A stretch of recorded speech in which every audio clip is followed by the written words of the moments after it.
뭐 어떤 사건이 있어서 갑자기 딱 끊어지는 경우들도 있지만, 그리고 어떤 응답 시간이 느려지고 내가 연락을 해도 더 이상 연락이 오지 않는 상황이 된다면 손절당했구나, 저 친구와의 관계가 끝냈구나, 이렇게 좀 받아들이실 필요가 있습니다.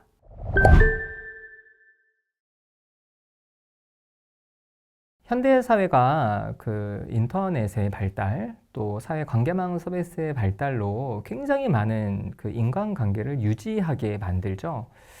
그래서 이렇게 인터넷이나 SNS가 발달하지 않았을 때는 이렇게 친구들과 만났다가 좀 상가밖에 진학하면은 좀 약간은 헤어지고, 또 다른 동네로 이사 가도 좀 약간 멀어지고 하면서 자연스럽게 관계들이 좀 정리가 됐습니다. 근데 지금은 심지어 해외에 유학 가거나 이민 간 친구들이랑도, 그죠? 사회 관계망 서비스를 통해서 너무 쉽게 연락을 주고받을 수 있어요. 그러다 보니까 이 현대인들의 인간관계가 굉장히 많은 상태에서 유지가 됩니다. 그런데 인간은 그 모든 인간관계에 다 충실할 수가 없어요. 그래서 자연스럽게 우리가 누군가를 손절하기도 하고, 또 반대로 손절을 당하기도 하죠. 자, 그런데 누가 나를 좀 손절하는 것 같다 라고 했을 때 전조 증상이 있다면, 자, 그것은 당연히 연락이 먼저 뜸해지는 겁니다. 그런데 연락이 뜸해지다가도 가끔 대화를 주고받잖아요. 그러면 그 대화의 내용이 굉장히 피상적인 대화가 지속이 됩니다. 그럼 피상적이지 않은 대화는 뭐냐? 자신의 고민을 이야기하고 자신의 개인사를 이야기하고 하는 이런 대화들이 있다라고 한다면, 아, 상대방은 아직 여러분과 관계를 지속하고 싶은 마음이에요. 특별히 자신의 힘들고 어려운 이야기를 하고 또 여러분에게 어렵고 힘든 일이 있냐고 묻는다면 그 사람은 여러분과 관계를 지속할 사람인 거죠. 그런데 그런 대화가 아니라, 너 요즘 뭐 잘 살지? 뭐 애는 잘 크고, 혹은 뭐 직장을 다니고 있어? 별일 없지? 이렇게 그냥 지나가는 사람에게 쉽게 던질 수 있는, 아주 오랜만에 본 사람에게 쉽게 던질 수 있는 정도의 질문을 한다면, 아, 이 친구가 나와의 관계를 조금 손절하겠구나, 이렇게 좀 생각할 수 있겠죠? 그러다가 이제는 조금씩 내가 메시지를 전해도, 혹은 내가 전화를 해도 상대방의 응답이 없습니다. 그리고 아주 뒤늦게 응답을 하고요. 그래서 우리의 관계가 손절될 때 뭐 어떤 사건이 있어서 갑자기 딱 끊어지는 경우들도 있지만, 대부분은 그렇게 피상적인 관계, 피상적인 대화, 그리고 어떤 응답 시간이 느려지고, 그리고 나중에는 내가 연락을 해도 더 이상 연락이 오지 않는 상황이 된다면, 속상하지만 손절당했구나, 아, 저 친구와의 관계가 끝냈구나, 이렇게 좀 받아들이실 필요가 있습니다.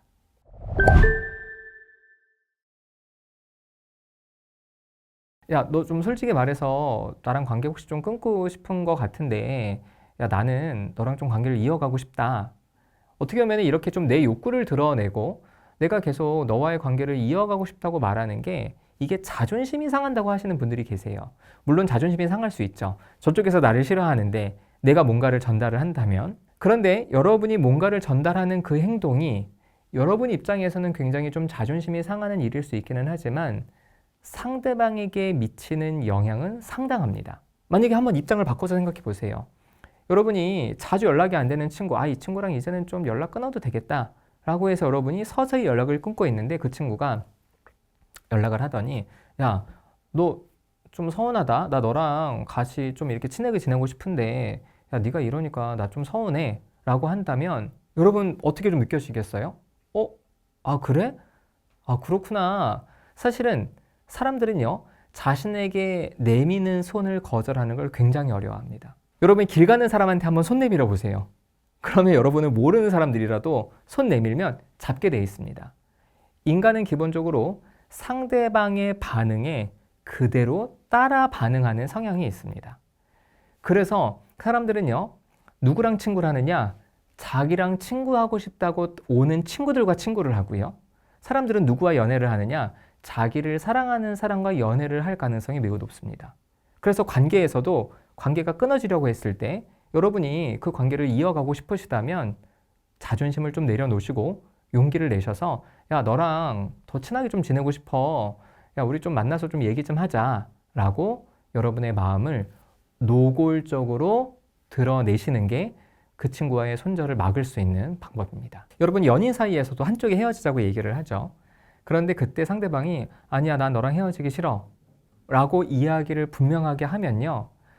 약간 이 사람과 헤어질까 말까 고민하던 마음이 있는 사람은 상대방이 아니야, 헤어지기 싫어 라고 말할 때 안정감을 느껴서 아, 그래, 알았어 라고 하면서 오히려 그 마음을 받아줄 수도 있습니다. 그런데 어떤 사람은요, 싫은 마음이 조금 더 큰 사람일 경우에는 상대방이 분명하게 관계를 유지하자, 우리 손절하지 말자 라고 했을 때 싫은 마음을 더 크게 느낄 수도 있어요. 상대방이 나랑 손절하고 싶은데 내가 용기 내서 야, 좀 서운하다. 나는 너랑 계속 좀 더 친한 관계를 맺고 싶은데 라고 했을 때 그 사람의 마음이 좀 흔들리는 상태에서 여러분에게 호감이 있으면 아, 그래? 내가 좀 오해할 뻔했다. 그래, 우리 다시 만나보자 라고 마음이 확실하게 결정될 수도 있고, 또 반대로 여러분과 진짜 관계를 끊고 싶은데 여러분이 용기 있게 다가가면 오히려 그 사람은 아, 얘 진짜 질린다. 얘 진짜 멀리하고 싶다. 라고 하면서 관계가 조금 더 분명하게, 그 사람 입장이 분명하게 그 사람을 느끼고 여러분에게 표현할 수 있겠죠.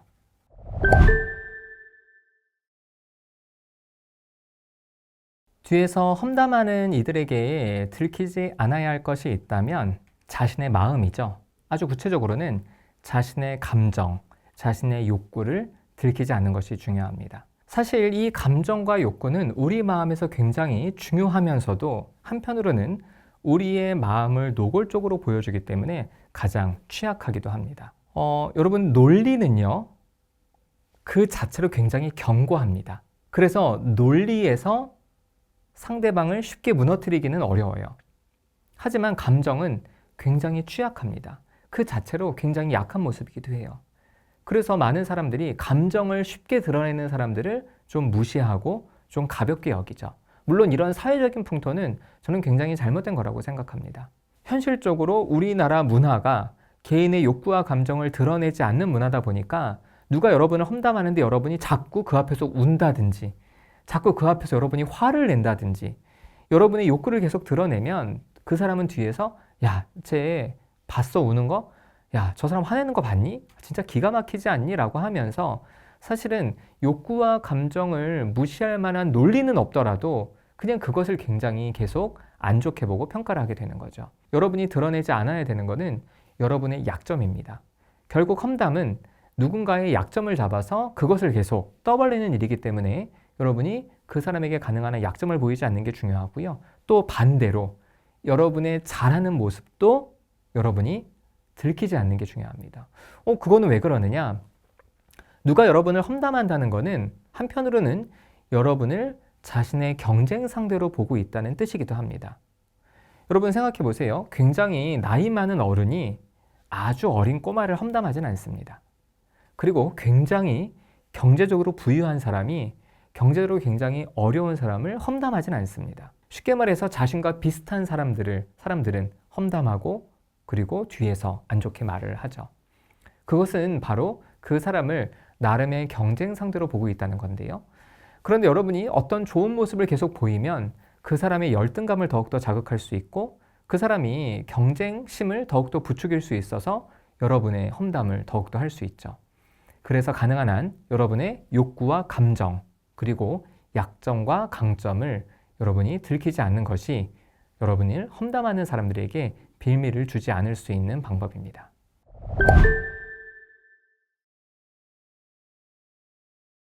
사람들은 모두 자신의 논리가 있습니다. 자기 말이 맞다고 생각해요. 근데 사실 이 자기 말이 맞다.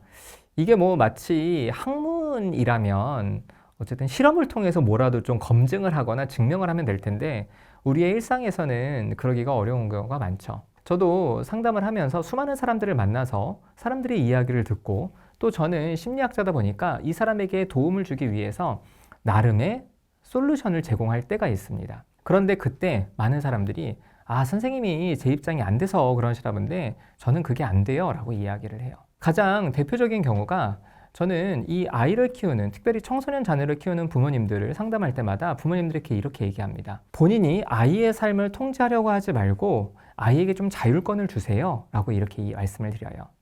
그러면 부모님들은 이렇게 얘기합니다. 선생님, 우리 아이에게 자율권을 주면은 우리 아이는 그냥 자기 마음대로 계속 핸드폰만 하고 공부도 안 하고 아주 일상이 엉망이 됩니다. 그럼 제가 이렇게 얘기를 해요. 아니, 그렇게 아이가 시행착오를 겪더라도 성인이 되기 전에 실패도 해보고 성공도 해보고 해야 나중에 성인이 됐을 때도 아, 내가 이렇게 살면은 안 되겠구나라고 깨달음이 오겠죠. 그런데 부모님이 아이에게 자율권을 주지 않고 계속 아이를 일방적으로 밀어붙이고 이렇게 해서 아이가 성인이 된다면 아이는 자기가 왜 열심히 살아야 되는지 알지 못할 거예요. 그러니까 아이에게 좀 자율권을 주세요. 아이를 좀 기다려 주세요. 라고 이야기를 해요. 저도 아이를 키우는 부모 입장에서 저는 이렇게 아이들에게 자율권을 주고 있습니다. 라고 말하면 또 그분들은요. 선생님은 심리학자니까 선생님 애들도 착하겠죠. 라고 하면서 어떤 이유로든 자신의 논리를 굽히지 않고 내 말이 맞다라고 합니다. 선생님 저 불안한 것 같아요. 이렇게 얘기할 때가 있어요.